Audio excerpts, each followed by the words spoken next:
Bilinglarki, hayot dunyo u bir o'yin kulgu. O'yin, la'ib va lahvun. Lahvu degani ko'ngil xushlik. Vazinatun va zibu zinat. Va tafakhurun baynakum, o'rtalaringda o'zaro faxrlanish. Va takathurun fil amwali wal awlad, va mol dunyo bolchaqalarda kim o'zar o'ynash. Meniki ko'p, seniki ko'p qilib. Bu 5 bosqich, hozir qarang, insonning umr bosqichlariga ishora. 5 bosqich deganimiz birinchisi la'ib, ikkinchisi lahu, uchinchisi zinat, to'rtinchisi faxr, beshinchisi takasur. Insonning umridagi 5 bosqichga ishora. Dunyo o'zi bilan shunday iborat ekan. Inson mana endi emeklab yurishni boshlagandan to bir 9 yosh, 10 yoshga qadar uni hayotining mazmuni la'ib. O'yin.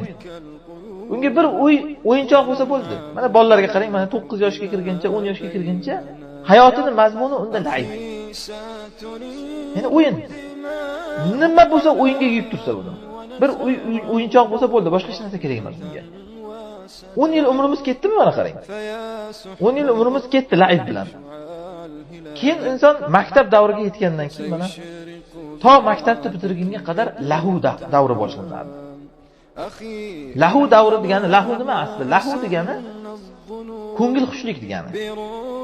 Bu la'ib tashqarida bo'lsa o'yin. Lahu qalbdagi o'yin degani. Ko'ngil xushlik. Insonni, ya'ni dunyosiga ham, oxiratiga ham foydamas narsa ko'ngil xushliklar degani. Masalan, maktab davrini qarasangiz, mana 10 yoshdan 20 yoshgacha bo'lgan davrlarda inson ana shu umrini lahu bilan o'tkazadi aksar odam.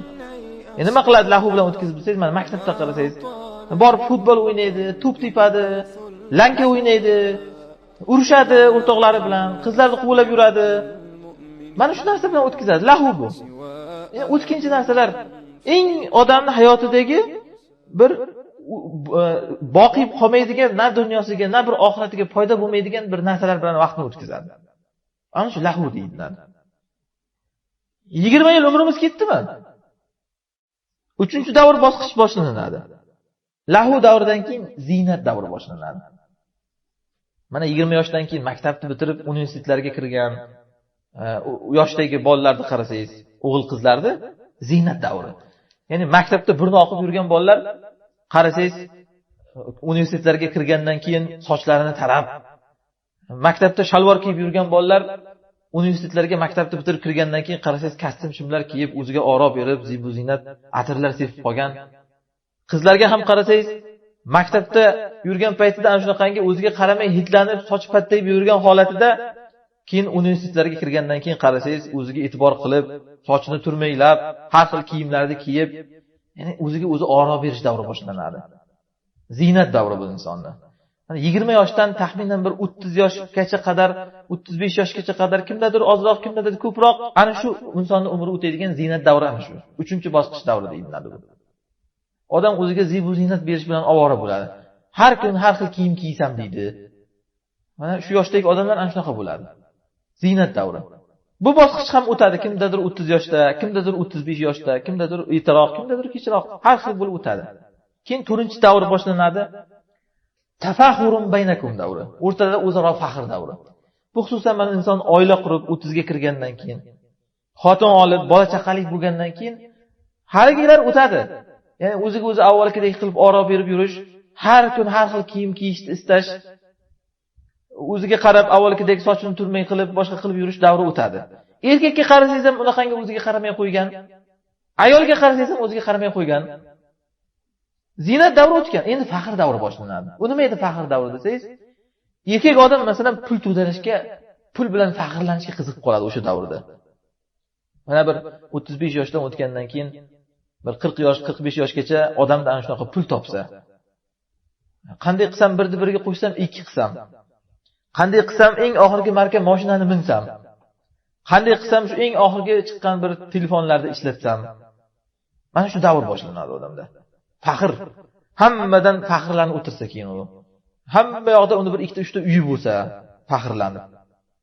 Va ayollarda bo'lsa, uyda har xil pardalar osilgan bo'lsa, masalan, uyga kirganda hamma ayollar og'zi ochilib qolsa, uyda oyoq qo'yishga ham joy yo'q darajada mebellar bo'lsa, gilamlar. servantlar to'lib idish tovoqlar tursa, ehtiyoji yo'q bo'lsa ham, kirgan odam desa, u faxrlanib o'tirsa, ana shunaqa deb. Tafaxur davri boshlanadi mana insonda. U avvalgidek o'yin kulgi vaqti o'tgan. Ziynat vaqti o'tgan, faxr shunchaki dabdaba vaqti boshlanadi. Demak, 30 yil, 40 yil mana shu bilan umrimiz o'tdimi? 30-40 yoshgacha mana shu. Undan keyin nima davr? Takasurun fil amwali wal avlad davri boshlanadi. Mol dunyo va bol chaqada kimozarlik uchun ko'paytirish. Bu insonni mana bir 40 yoshdan 50 yoshgacha o'tgan davrida bo'ladi. Ya'ni mol dunyo va bol chaqada ko'paytirishda kimozarlik o'ynash degani inson o'yin vaqti ham, lahu vaqti ham, ziynat vaqti ham, faxr vaqti ham o'tgan. Unda endi kimozarlik o'ynash vaqti mol dunyo bola chaqada, ya'ni masalan yuqorida aytilgandek, uni 4 ta bolasi bor. Bitta bolam falon ishni qiladi. Bitta bolam falon ishda kazo bo'lib o'tirishibdi bolalarim. Bizning o'g'il bo'ladi-da, bu deb faxrlanib o'sha bolalar bilan o'tirsa, mol dunyosi bilan faxrlanib o'tirsa, mana milliarderlarga qarang. Qaragan chog'ida o'lsa ketadi, qolib ketadi hammasi biladi. Va o'lguncha ishlamasa ham yetadi unga shuncha puli. O'zi qarib qolgan. Nima qiladi yani shuncha tinmay hamma narsani sotib olgisi kelaveradi qarasangiz. Chunki takosur davrida bu. Odam mana 40 yosh, 50 yoshga borgandan keyin takosur davri boshlanadi. Xato olmaydi qarasangiz. Boyvachchalarga qarang, xato olmaydi. 20 yosh, 30 yosh bolalarga qarasangiz, mana yoki 30 yosh, 40 yoshdagi odamlarga qarasangiz, bir so'm pul, 2 so'm bo'lsa birdan xato olgisi keladi. Lekin 40 yoshdan o'tgandan keyin odamlarga qarang, pul bosilib yotdi. Bitta xotin ikkita qilmaydi. Nimaga desangiz, chunki xotin davridan o'tgan u. Endi uni shunaqangi davriki, hozir mana milliarderlardan shunaqa 1 milliard puli bor, 1 milliard puli. Lekin bitta odamda 2 milliard bo'lsa, kuyib ketaveradi. Men qanday qilib 2 milliard qilsam ekan deydi. Yetadi-ku shuncha narsa, sen o'lsang qolib ketadi hozir. O'lguncha ishlamasang ham yetadi shuncha narsa desangiz, yo'q. Takasurga mubtalo bo'lgan. Takosur degani shu, men ko'paytirsam, undan ko'p bo'lsam men. Bolchaqalarga ham xuddi shunday. Ha, bitta bolam falon ishda, bitta bolam falon ishda, kazo bo'lib ketgan bolalarim deb faxrlanib, bolalarim ko'pligi bilan maza qilib o'tirsa, bizda o'g'ilda bo'ldi. O'sha davrga yetgan u. Agar insonning qo'lida pul bo'lsa, puliga takasur qiladi. Qo'lda puli yo'qlar bola chaqaga takasur qiladi. Ha, bizda o'g'il bo'ldi, faxrlanib o'g'il bilan o'tirsa. O'zi shu bilan 50 yosh, 60 yoshga yetdimi odam? Rasululloh sollallohu alayhi vasallam hadisda aytganlar, "A'maru ummati ma bayna 60 ila 70." Ummatimning umri shu 60 bilan 70 o'rtasida deganlar. Ko'rdingizmi dunyo nima edi mana? Dunyo mana shu 5 narsani biridan boshqasi narsa emas. 5 narsani biri. Shu bilan umringiz o'tib ketgan bo'ladi. Dunyo shu. Amal qilsa shuni ichida qilib qolasiz. Endi siz ayting, yoshlikda laibni bahona qilsangiz, o'spirin davrida lahuni bahona qilsangiz, yigitlik davrida ziynatni bahona qilsangiz, keyin yetilgan davrda tafaxurni bahona qilsangiz, qarigan paytda keyin takasurni bahona qilsangiz, qachon amal qilasiz? Qachon? Alloh tavfiq bergan odam shu uchun ham bu narsalarda hammasida o'sha narsalardan avval yashaydi. Alloh tavfiq bersa bir odamga laib vaqtini odob o'rganish bilan o'tkazadi yosh bolaligini. Alloh tavfiq bersa bir odamga lahu vaqtini ilm o'rganish bilan o'tkazadi. Alloh tavfiq bersa bir odamga ziynat vaqtini iymon o'rganish bilan o'tkazadi. Alloh tavfiq bersa bir odamga tafaxur vaqtini amal bilan o'tkazadi. Alloh tavfiq bersa odamga takosur vaqtini oxiratga tayyorgarlik, zaxira qilish bilan o'tkazadi. Umridan avval yashaydi, Alloh insonga tavfiq bersa. Bolalikda o'ynamaydi. O'spirinlikda lahu qilmaydi. Undan yuqorisida ziynat qilmaydi. Hamma davrini oxiratiga foyda uchun o'tkazadi. Mana shu odam jannatda yuqori darajalarni egallagan, dunyoni nimaligini, oxiratni nimaligini tushungan odam bo'ladi. Lekin ba'zi odamlar borki, Alloh asrasin shuni aksi. Har bir bosqichda keyingi bosqichga yetalab yuradi. 20 ga kirgan yosh bolaga o'xshab o'ynab yuradi qarasangiz. Qolib ketgan hali ham 10 yoshligida. Kallasi rivojlanmaganmi deysiz bu odamni, hayron qolasiz. 20 ga kirgan o'yin o'ynab o'tiradi. Yosh bolaga o'xshaydi, 10 yosh bolaga o'xshaydi. 30 ga kirgan hali 18 yoshdek sevgi muhabbatga mubtalo bo'lib yuradi qarasangiz. 30 ga kirdi. Xuddi maktab davridagidek o'tkinchi tuyg'ular bilan ovora bo'lib yuradi qarasangiz. Erkaklardan ham shunaqalari bor, ayollardan ham shunaqalari bor hozir. Uyat bu narsa, odam 40 ga kiryapti, 30 ga kiryapti, erkakmi, ayolmi? Qarasangiz sevishib qolib, unutolmayapman deb yurish uyat narsa bu. Har qilib axir u 17 yosh, 18 yoshda bo'ladigan maktab davridagi tuyg'ularni 30 yoshda ham yetalab yuribsan, sen qachon katta bo'lasan? Endi tasavvur qiling, ikkitasidan ham yetalab kelsa shu davrga u. 30 yoshga kiryapti, ham o'ynab yuribdi yosh bolaga o'xshab. Ham hali 17 yoshdagi bolachaga o'xshab sevib yuribdi, bir qizlar bilan sevishib unutolmayapman, o'zini o'ldirib qo'yaman. Bu odam ahvol nima bo'ladi endi? Ba'zi odamlar buni nariga qarab yana yetaklaydi. 40 ga kiryapti, hali ham kattarmagan, yosh bolaga o'xshab o'ynab yuradi, qarasangiz. Yosh bolaga o'xshab sevib qoldim deb yuradi. Soch soqoliga oq tushgan o'zi.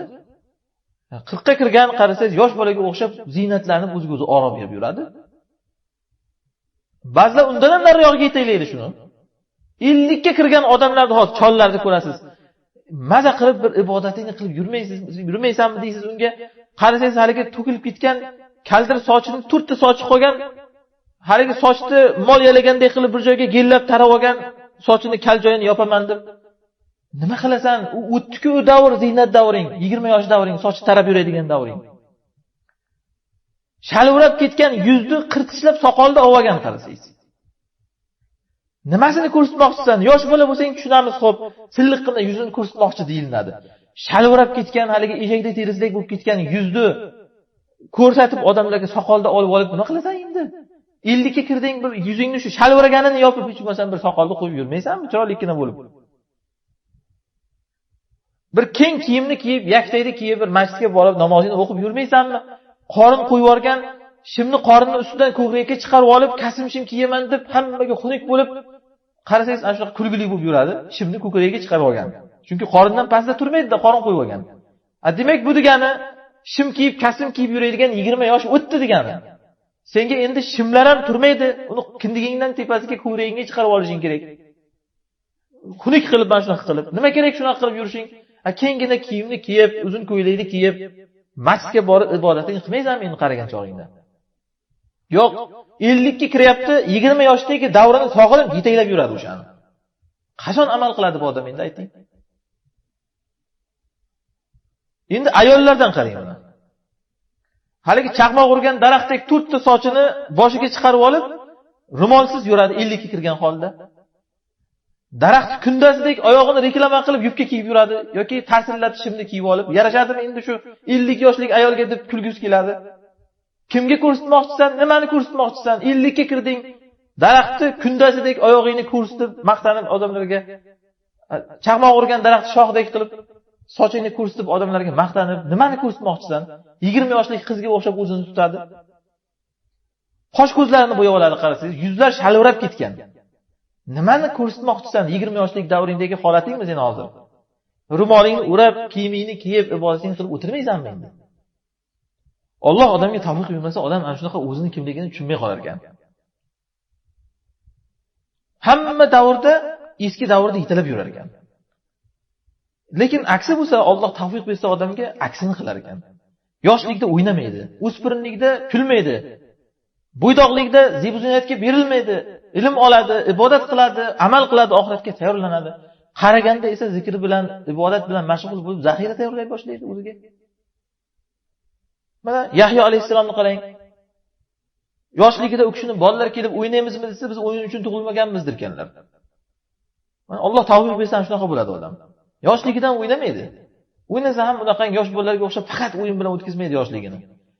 Alloh taolo oyatda aytgandek, ataynahul hukma sabiyya degan. Yoshligidan hukm berdik, hikmat berdik degan.